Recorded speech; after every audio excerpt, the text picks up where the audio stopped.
Olá pessoal, tudo bem com os senhores? Espero que sim. Pessoal, esse é o nosso último vídeo antes da prova, então vou ser mais objetivo, não vou adicionar conteúdo. O que eu quero mesmo é dar um feedback em relação às últimas atividades e falar sobre um possível caso de gerenciamento de resultados. Nada confirmado, mas que chamou a atenção do mercado. Então, com relação ao exercício de valuation, o que eu tenho a dizer é que a maioria tentou resolver. Em muitos casos, as demonstrações não foram apresentadas corretamente, alguns fluxos não foram apresentados corretamente, resultando em erros na avaliação pelos três critérios, pelos três métodos. Que na solução que vocês podem consultar, eu já disponibilizei a solução ou o vídeo da solução. Pelos três métodos, o valor da empresa é o mesmo. Então, não há alteração no valor da empresa em função de um método ou outro. Independente do método, o valor da empresa é o mesmo. Então, esse é um ponto que ninguém conseguiu atender. Mas muitos alunos tentaram e se aproximaram. Alguns chegaram no valor correto da empresa, mas por um método apenas. Bom, qualquer dúvida eu estou à disposição. A solução já foi postada, como eu comentei, e qualquer dúvida vocês podem enviar mensagem, enfim, fiquem à vontade. A segunda atividade que eu gostaria de comentar é com relação ao resumo do artigo Macedo e Fontes, de 2009. É um artigo que trata da aplicação de teorias da linha de finanças comportamentais, como a teoria dos prospectos.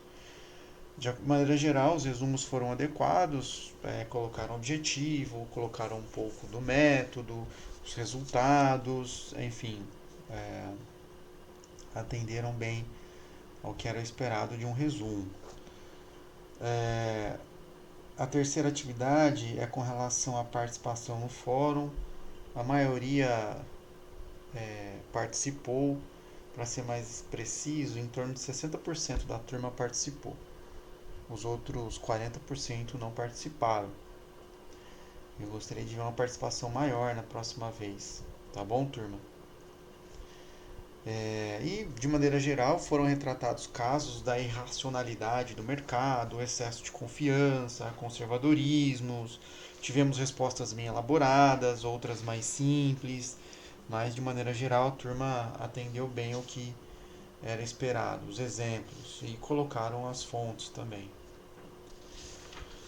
Com relação ao quarto, a quarta atividade, sobre o questionário, não é? Sobre a,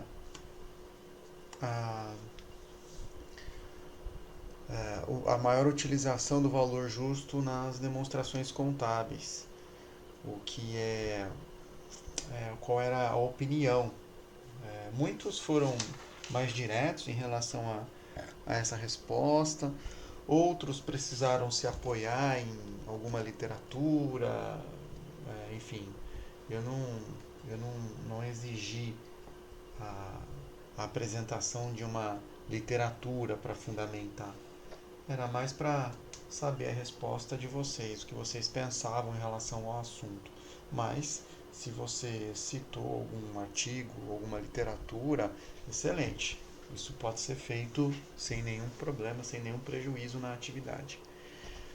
E de maneira geral, as respostas foram mais favoráveis a utilizar mais o valor justo nas demonstrações contábeis, ressaltando os benefícios desse tipo de informação, principalmente quando a gente pensa na empresa ou no negócio para fins de investimento. Se nós somos usuários externos e estamos interessados em investir nessa empresa, a gente precisa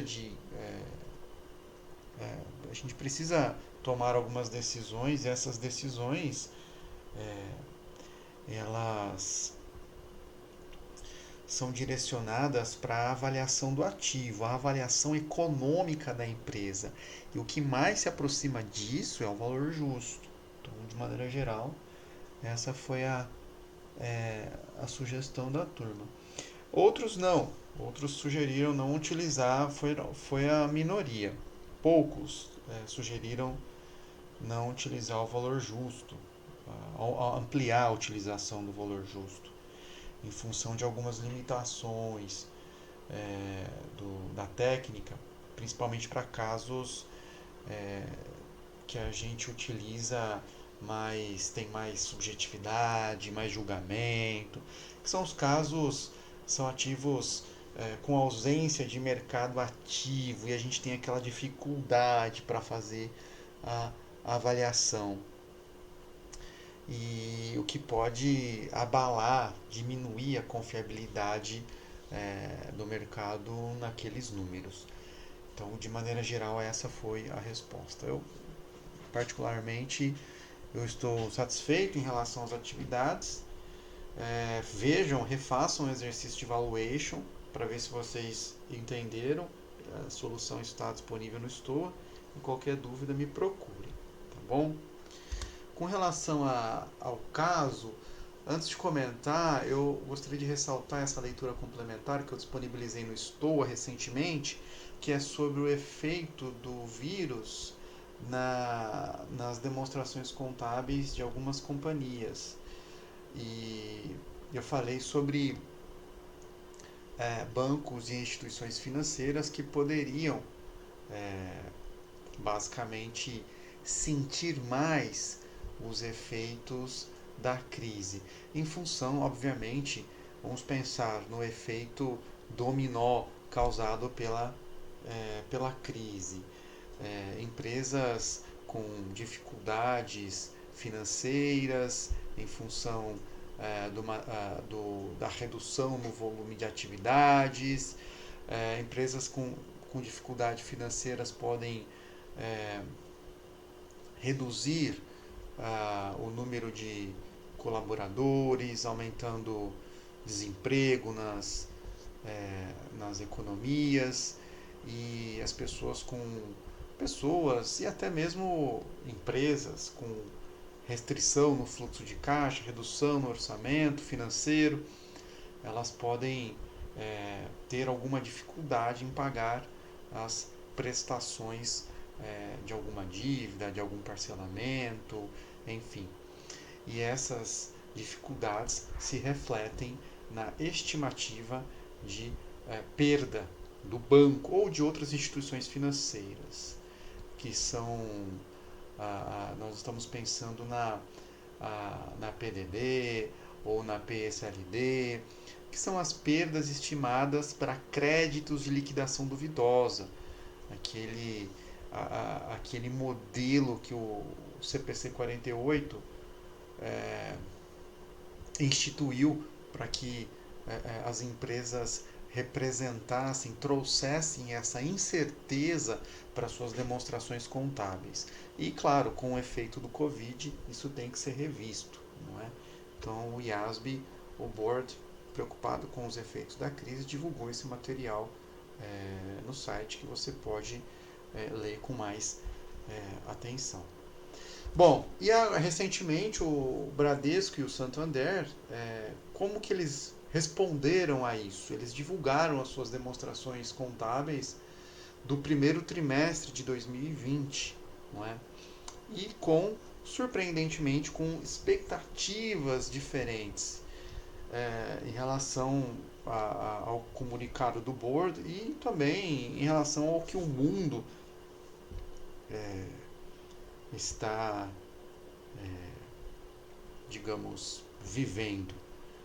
O Bradesco, com uma provisão complementar de 2,5 bilhões de reais, que pela leitura que a gente faz, é uma provisão que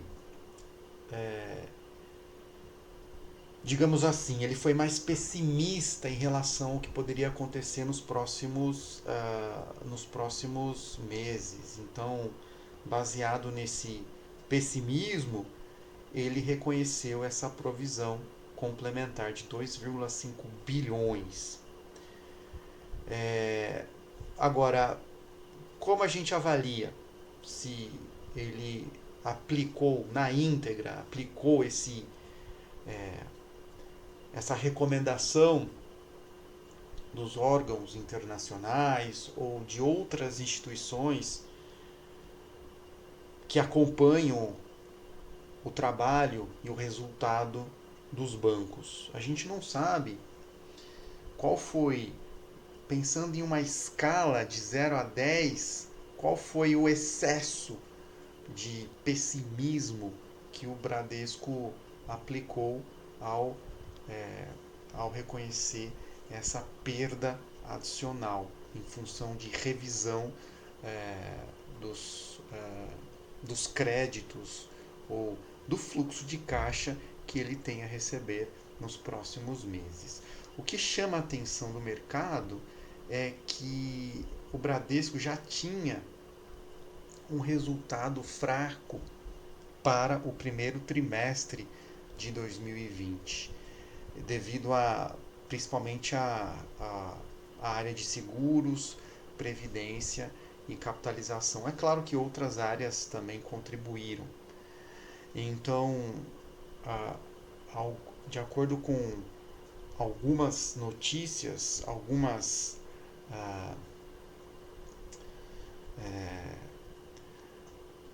principalmente fontes de notícia, não é? Eu acredito que essa matéria é mais uma provocação para vocês refletirem. Era esperado um resultado fraco e o Bradesco é como se ele se aproveitasse dessa situação para reconhecer uma perda adicional, diminuindo ainda mais o resultado. Segundo essas fontes que veiculam, essas fontes da internet, no caso o jornal Valor Econômico, ele se aproveitou de um momento de perda, de redução do resultado, de baixo desempenho, que poderia influenciar o preço das ações, ou seja, o preço já poderia cair, para fazer o reconhecimento adicional dessa provisão. Diferentemente do Santander. Do outro lado, você tem o Santander reagindo ou incorporando esse cenário de incerteza com um nível de pessimismo menor. A despesa com provisão para crédito de liquidação duvidosa não fugiu muito do que foi observado nos trimestres anteriores, não é? Então, o que a gente pode entender dessa situação é que se os dois apresentassem as mesmas expectativas em relação às perdas das carteiras de crédito dos próximos meses, pode ser que o Bradesco poderia apresentar uma rentabilidade menor e, obviamente, um retorno do capital próprio menor. Considerando que ele já poderia apurar essa redução do resultado, ele aproveitou para reconhecer essa provisão complementar. E, obviamente, se esse pessimismo em excesso não se materializar, não acontecer efetivamente, isso vai ser revertido nos próximos meses. Então, digamos que a gente observe uma recuperação da economia nos próximos meses, mais especificamente nesse trimestre, no segundo trimestre de 2020, ao divulgar o resultado, o Bradesco pode novamente rever a sua estimativa de perda para o atual trimestre e o próximo trimestre e, obviamente, registrar uma reversão na sua provisão adicional. Então, fica a reflexão, eu tenho a fonte da reportagem, eu consultei outros sites e a abordagem, sites de investimento. E a abordagem é a mesma, que esse excesso de pessimismo do Bradesco pode ser uma estratégia do banco, considerando que o resultado já seria ruim nesse trimestre, então ele aproveitou e já reconheceu essa provisão adicional. Essa não é a visão do professor Ricardo, é a visão do que você encontra disponível na internet, em canais de notícia, tá bom? Fica a reflexão. Obrigado a todos pela atenção. Um abraço.